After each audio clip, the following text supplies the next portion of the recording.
Have you heard of Witcher 3? Well, the company is now doing Cyberpunk 2077. I wondered where you was going with that. Okay. Thank the Lord. Yeah. Project Red. Project Red? Yeah. CD Red. CD Projekt Red, yeah, in full.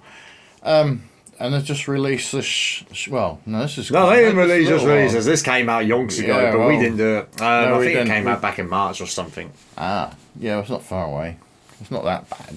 Yeah, pretty much. But no, this is maybe giving you more of an overview of the gameplay mechanics or what's going on. I mean, I've watched the 48-minute gameplay of it, and I thought it was awesome. I've virtually got my money ready to get the game. It's that good. But you haven't seen it, have you? No, do we actually know what it's called? It's called Creating Cyberpunk.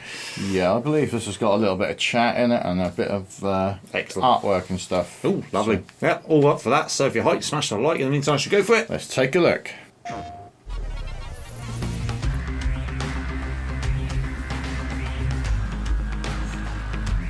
This was probably the most stressful E3 of my life, and I don't know why, but I just couldn't deal with the pressure. I was actually a shadow of myself at this E3.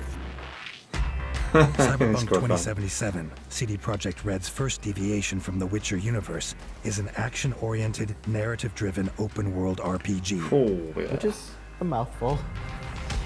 The game was announced in 2012 and officially revealed in a teaser trailer in 2013. But after that, there was nothing. It's been a long time coming. After the teaser, we kind of went dormant. There was silence for 4 or 5 years, which for me and for my community team was very hard because, you know, people were very excited about the game. When we first announced the Cyberpunk, we had a certain vision of where we want to take it. The main difference between the pen and paper RPG and the PC game still to this date is that ultimately, while video games are nicer to look at, the freedom that you have in a pen and paper RPG is something that we have yet to achieve in any game, I would say. We can't just take what is the source material and just, all right, we'll make a video game around it, but we have to be smart about it. Being smart takes time and experimentation. Over the last 5 years, the Cyberpunk development team has been crafting an experience that they hope exceeds the expectations of fans of both the original franchise and of CD Projekt's previous output. The reason why you can't really go out and just show everything is because video game development is such an iterative process, right? What we have now might not be there tomorrow. So we've had ideas that have died over the years, then they have been resurrected, then they died again, and now they're back.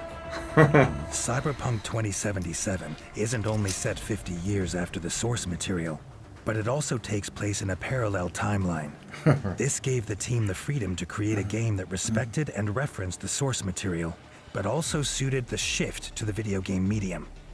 For example, it was vital that the player's character, V, be fully customizable.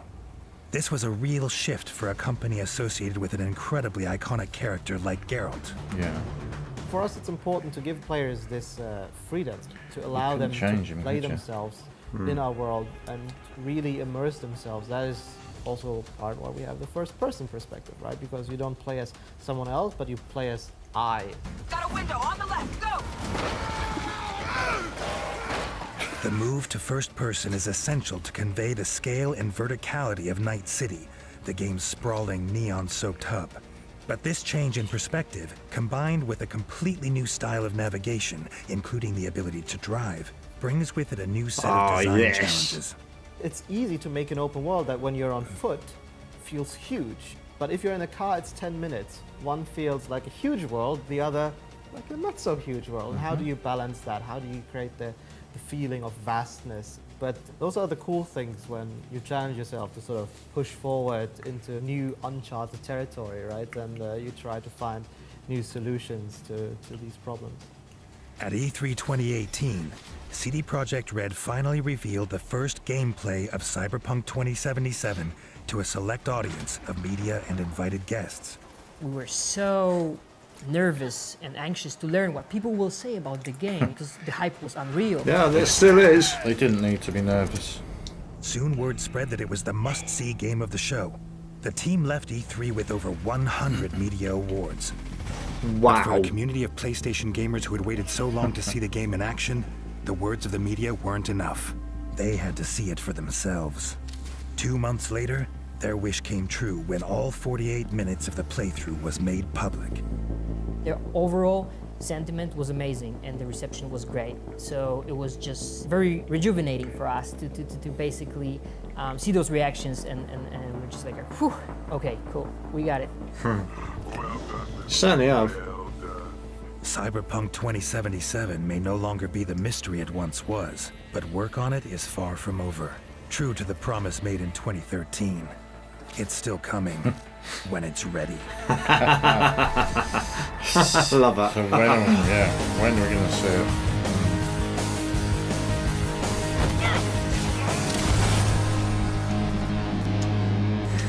Oh my days, let's be honest, that was...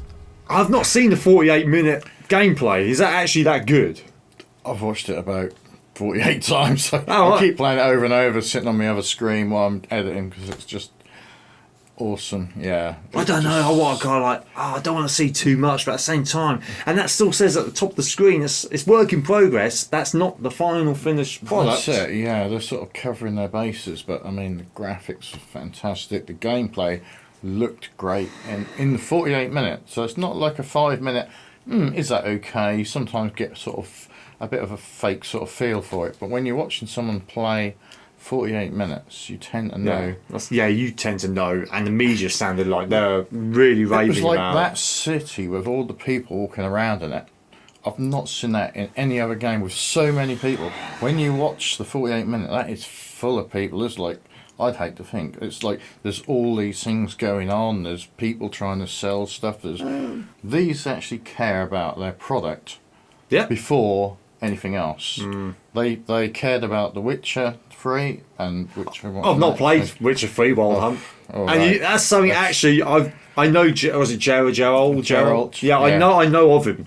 I know nothing about the Geralt, game. yeah. Geralt. I know nothing about the game. Maybe I'll take a look at the trailers because I keep getting told by people over the time that you really should play Witcher 3. Is it that good?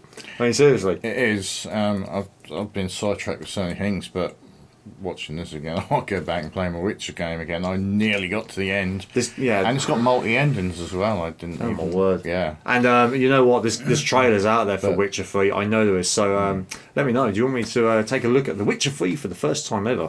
Because is that an RPG? That is an RPG game. Oh With yeah, a it's reason. open world. I mean, it's just. Was I just being massive. stupid? It's got a kind of route you go, but in certain places you make decisions. But I don't know if you actually realise that when you're playing it. I didn't. So. Anyway, anything with us there in the comments, let us know. Let us know in the comments anyway. Yeah. But be sure to subscribe and see you all soon. Catch you on the flip side.